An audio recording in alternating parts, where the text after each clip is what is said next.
Hello everyone, welcome to civil वाला daily current affairs. आज है 13 मई और शुरू करते हैं आज का discussion.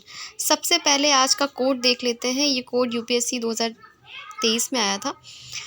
To awaken the people, it is the women who must be awakened. Once she is one on the move, the family moves, the village moves, the nation moves. और ये है कोड जवाहरलाल नेहरू का। तो अगर एक फीमेल शिक्षित होती है, ये गांधी जी ने भी बोला था कि वो पूरे परिवार को शिक्षित करती है। या हम इसको ऐसे भी रिलेट कर सकते हैं कि जो हमारा सेल्फ हेल्थ ग्रुप वाला है, जिसमें महिलाएं इकट्ठा होकर के जो है ग्रुप बनाती हैं और किसी एक योजना पे काम करती हैं। तो अगर महिलाओं को हमने शिक्षित किया है तो वो पूरी सोसाइटी पे इम्पैक्ट डालती हैं।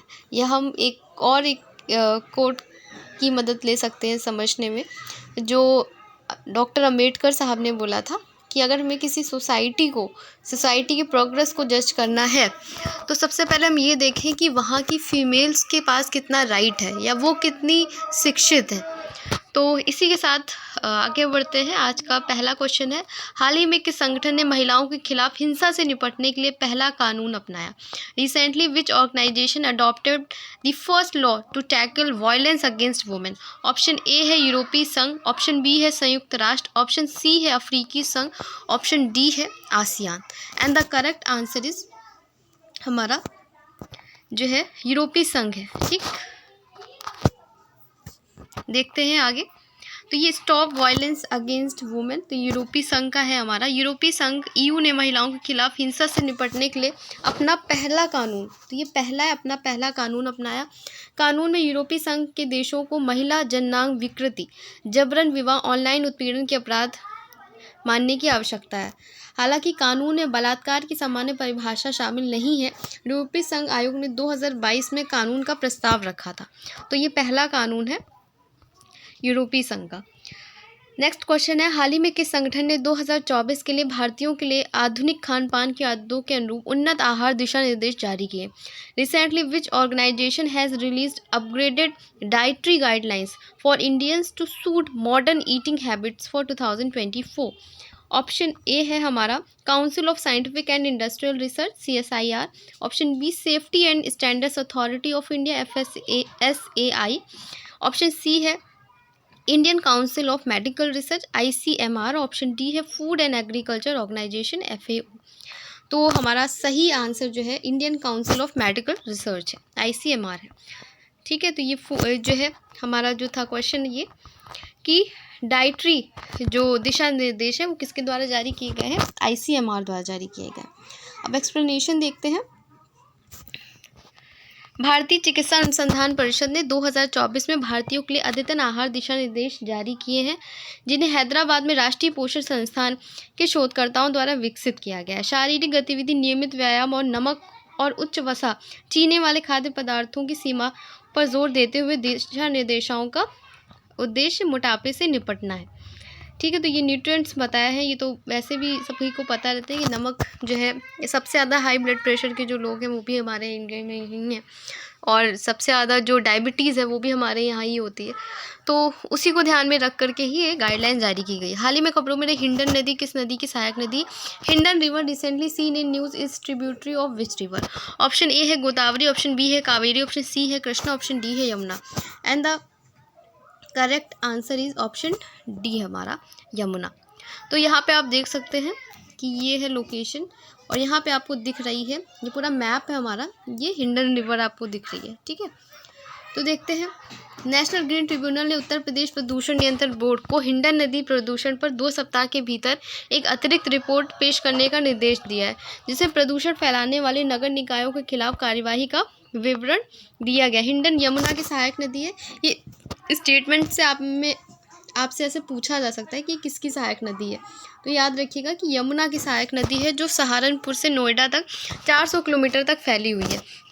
शहरी कृषि और औद्योगिक कचरे ने इसे गंगा बेसिन के सबसे प्रदूषित हिस्सों में से एक बना दिया। 2015 में CPCB ने मृत नदी घोषित कर दिया था इसको। ठीक है, सारे ही स्टेटमेंट जो भी यहाँ एक्सप्लेनेशन दिया इंपॉर्टेंट आपसे पूछा जा सकता है, क्योंकि कोई भी रिवर जो है न्यूज़ में है तो वो इम्पॉर्टेंट रहती है, और साथ ही वो किसकी ट्रिब्यूटरी है ये भी इम्पॉर्टेंट है। नेक्स्ट क्वेश्चन है, हाल ही में खबरों में रहा सोनाई रुपाई वन्यजीव अभयारण्य किस राज्य में है? सोनाई रुपाई wild life sanctuary recently seen in news is located in which state? Option A है असम, ऑप्शन बी है मणिपुर, ऑप्शन सी है सिक्किम, ऑप्शन डी है Orissa. And the correct answer is option A Assam. तो यहाँ पे आप देख सकते हैं सोनाई रुपाई वाइल्ड लाइफ सेंचुरी। ठीक है, तो देखते हैं नेशनल ग्रीन ट्रिब्यूनल एनजीटी ने असम के मुख्य सचिव से सोनाई रुपाई वन्यजीव अभयारण्य के निर्माण में गतिविधियों की अनुमति देने के लिए जिम्मेदार अधिकारियों के पहचानने की मांग की है। 1998 में ये स्थापित हुआ, तो ये डेट भी पूछ ली जाती है। और ये अभयारण्य असम के सोनितपुर जिले के ग्रेट हिमालयन रेंज के निकट स्थित है। इसकी जलवायु उपोष्णकटिबंधीय जिसमें भारी बारिश और बुरही, दिहिंग, नामचांग जैसी नदियों से बाढ़ आने का भी खतरा रहता है। वैसे भी असम जो है बाढ़ काफ़ी आती है। हाल ही में मोहम्मद इदरिस डेबी को किस अफ्रीकी देश का राष्ट्रपति चुना गया? Recently Mohammed Idriss Deby has been elected as the president of which African country? Option A है गैबॉन, ऑप्शन बी है चाड, ऑप्शन सी है रवांडा, ऑप्शन डी है Angola. And the correct answer is option B Chad. तो यहाँ पे देख सकते हैं यही है इदरिस डेबी। ठीक है, ये चाड के हैं। सैन्य तानाशाह और चाड के अंतरिम राष्ट्रपति मोहम्मद इदरिस डेबी इट्नो ने 2024 का राष्ट्रपति चुनाव जीता है। उन्होंने अपने पिता राष्ट्रपति इदरिस डेबी की विद्रोहियों द्वारा हत्या के बाद 2021 में सत्ता संभाली है। ठीक है, तो आप ये जैसे ये चाड है, चाड जो है न्यूज़ में है, तो इसकी बाउंड्रिंग कंट्रीज जो है वो भी आप एक बार देख लीजिएगा, अफ्रीका की कंट्री है। नेक्स्ट क्वेश्चन है, मई 2024 में भारत और नाइजीरिया द्विपक्षीय आर्थिक संबंधों को मजबूत करने के लिए स्थानीय मुद्रा निपटान प्रणाली समझौते के शीर्ष निष्कर्ष पर सहमत हुई। नाइजीरिया किस महाद्वीप में स्थित है? तो इन 2024 India and Nigeria have agreed to an agree conclusion of the local currency settlement system agreement to strengthen bilateral economic ties which continent is the country of Nigeria located in? And the correct answer is Africa. तो India and Nigeria to finalize local currency settlement system. ठीक है, तो हमारा Africa. Bharat और Nigeria स्थानीय मुद्रा निपटान प्रणाली समझौते को अंतिम रूप देंगे। भारत और नाइजीरिया द्विपक्षीय आर्थिक संबंधों को मजबूत करने के लिए स्थानीय मुद्रा निपटान प्रणाली पर जोर दे रहे हैं। और यहाँ पे ये देखना है आपको कि निपटान भारत की स्थानीय मुद्रा और नाइजीरियाई स्थानीय मुद्रा, नाइजीरियाई या नायरा बोलते हैं यहाँ जो वहाँ की मुद्रा है उसके बारे में है। अब देख लेते हैं क्योंकि नाइजीरिया न्यूज़ में जैसे एक चार्ट मैंने बताया था अफ्रीकन कंट्री नाइजीरिया, ये सारी क्योंकि इम्पॉर्टेंट है प्लेस इन न्यूज़ में भी आपसे पूछी जा सकती है। तो इसकी राजधानी जो है वो है अबुजा। नाइजीरिया की मुद्रा है नाइजीरियाई नायरा, महाद्वीप है अफ्रीका और राष्ट्रपति है बोला टिनुबू। ठीक है, नेक्स्ट क्वेश्चन है हमारा, यहाँ पे आप देख सकते हैं किस कंपनी ने 650 से अधिक मौसम स्टेशनों के साथ भारत का पहला भीड़ समर्थित मौसम नेटवर्क लॉन्च किया है जो वास्तविक समय के स्थानीय मौसम डेटा के लिए भारत के सबसे बड़े निजी सेटअप है? Which company has launch India's first crowd supported weather network with over 650 weather station, the largest private setup in India for real time local weather data? Option A है डोमिनोज, ऑप्शन बी है Amul, option C है food पांडा, option D है जोमेटो। तो ये किया है जोमेटो ने मौसम सेवाओं के बुनियादी ढांचे का अनावरण किया है। तो India first crowd supported weather infrastructure ये किसका है? जोमेटो का है। जोमेटो के सीईओ दीपेंद्र गोयल ने 650 से अधिक मौसम स्टेशनों के साथ भारत का पहला, कोई भी चीज़ पहली होती है इंपॉर्टेंट हो जाती है, भीड़ समर्थित मौसम नेटवर्क लॉन्च किया है। ठीक है, नेक्स्ट क्वेश्चन है डीआरडीओ के इलेक्ट्रॉनिक्स और संचार प्रणाली क्लस्टर ने स्वीकृत 9 परियोजनाएं मई 2024 में किस आईआईटी को सौंपी हैं? तो आईआईटी मैं शुरुआत से बताती आ रही हूँ, यूपीपीसीएस में अगर कोई आईआईटी न्यूज़ में रहती है इंपॉर्टेंट रहती है वो। 9 projects sanction from the electronics and communication system ECS cluster of DRDO were handed over to which IIT in May 2024? Option A है आईआईटी गुवाहाटी, ऑप्शन बी है आईआईटी दिल्ली, ऑप्शन सी है IIT Madras और ऑप्शन डी है IIT Bhubaneswar. तो ये हमारा IIT Bhubaneswar के साथ है। डीआरडीओ ने 9 रक्षा तकनीकी परियोजनाएं आईआईटी भुवनेश्वर को सौंपी हैं, आप देख भी सकते हैं। तो रक्षा अनुसंधान विकास संगठन डीआरडीओ के इलेक्ट्रॉनिक्स और संचार प्रणाली क्लस्टर ने स्वीकृत 9 परियोजनाएं आईआईटी भुवनेश्वर को सौंपी हैं। ठीक है, तो अब यहाँ डीआरडीओ के बारे में आप देख लीजिए क्योंकि अलग से जैसे पूछ सकते हैं स्टेटमेंट में। तो स्थापना हुई थी 1 जनवरी 1958 को। मुख्यालय इसका हेडक्वार्टर न्यू दिल्ली में है। आदर्श वाक्य शक्ति की उत्पत्ति ज्ञान में है और अध्यक्ष है Sameer V Kamat.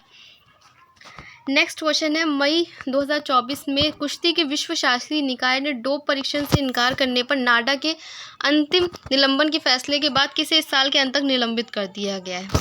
In mid 2024 wrestling world governing body has suspended वोम till the end of this year following Nada's decision to hand him a provisional suspension for refusing to undergo a dope test. Option A Bajrang Punia, option B Sakshi Malik, option C Ravi Kumar Dahiya, option D Bajrang Mirabai Chanu. तो correct answer है हमारा बजरंग पुनिया। ठीक है, तो कुश्ती अधिकारियों ने बजरंग पुनिया को निलंबित किया। यहाँ पर इनकी इमेज देख सकते हैं। कुश्ती की विश्व नियामक संस्था ने डोप टेस्ट से इनकार करने पर नाडा द्वारा अंतिम निलंबन सौंपने के फैसले के बाद बजरंग पुनिया को इस साल के अंत तक निलंबित कर दिया है। नेक्स्ट क्वेश्चन है और आज का लास्ट क्वेश्चन भी, उत्कृष्ट सामाजिक कार्य के लिए प्रतिष्ठित global pride of Sindhi award 2024 से किसे सम्मानित किया गया है। Who has been bestowed with the prestigious global pride of Sindhi award 2024। Option A है दीपक शेनॉय, ऑप्शन बी है नीला बेदामपुरी, ऑप्शन सी है पवन सिंधी, ऑप्शन डी है Shanti Lakad. And the correct answer is option C Pawan Sindhi. Pawan Sindhi को global pride of Sindhi award 2024 से सम्मानित किया गया है। तो अभी जो रिसेंट पुरस्कार मिले हैं वो भी देख लेते हैं। ठीक है, रिसेंट अवार्ड बेस्ट एम्प्लॉय 2023 जो है डीबीएस बैंक इंडिया को मिला। Oxford book store book cover prize 2024 Bhavi Mehta को मिला है।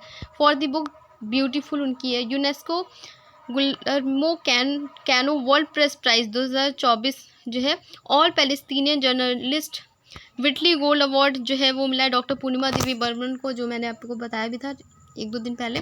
ग्रैंड मास्टर टाइटल मिला है वैशाली रमेश बाबू को। तो आज का डिस्कशन यहीं तक था।